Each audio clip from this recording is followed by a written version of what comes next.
If you are going in the flashback, Khavda actually એક ગામ છે અમારું. ભુજથી કરીબન 70-80 કિલોમીટર દૂર આ ગામ આવેલું છે. ખાવડા ગામમાં અમારા દાદાજી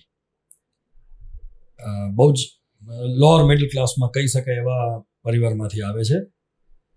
સો બીજું કંઈ ન હતું એટલે મીઠાઈના ધંધામાં આવ્યા. બિકોઝ ત્યારે રોજગાર કંઈ એટલું બધું ન હતું કે તમારી પાસે ઓપ્શન્સ હોય.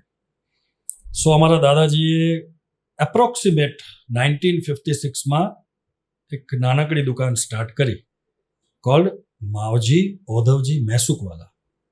ખાવડા ગામની અંદર તો ખાવડા નામ ન હોય. ગામની અંદર જે દુકાન પહેલી ચાલુ થઈ એનું એકચ્યુઅલ નામ હતું માવજી ઓધવજી મેસુકવાલા. બરાબર.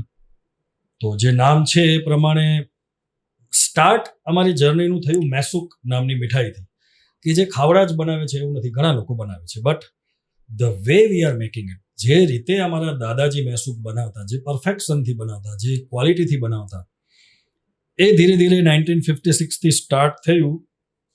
અને લગભગ 60sમાં એક એવો દોર આવ્યો કે લોકો ભુજથી અને આખા કચ્છથી ખાવડાનો મેસુક ખાવા આવતા. હવે ત્યારે 3 મીઠાઈઓ મેજરલી વેચાતી.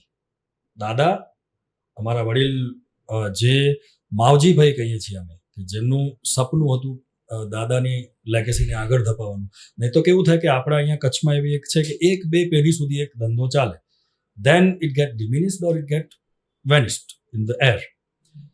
તો માવજી કાકા અમારા જેમનું સપનું હતું કે આપણે આ લેગેસીને આગળ લઈ જઈએ, તો એમણે પદાર્પણ કર્યું સેકન્ડ જનરેશન તરીકે. દાદા સાથે માવજીભાઈ, મોહનભાઈ, જેઠાભાઈ અને છગનભાઈ, આ બધા મેકિંગ કરતા. ત્યારે કે કારીગર હોય કે એવું ન હોતું. મીઠાઈ બનાવે, વેચે પડે જ, સફાઈ પડે જ કરે, પોચા પડે જ મારે, બધું એ કરે.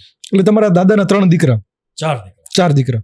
સૌથી મોટા જે માધવજીભાઈ છે એ ત્યાં with a very good name, good reputation, અવસાન પામે. એમનું સપનું હતું કે આપણે દુકાન ભુજમાં કરશું ભાઈ. જેવી રીતે દરેક ભુજવાસીનું સપનું એક સમયે મુંબઈ હતું, તેમ દરેક એક ગામડિયાનું સપનું હોય કે આપણે ભુજમાં આપણા માટે બહુ મોટી વાત સ્વીટ શોપ કરશું.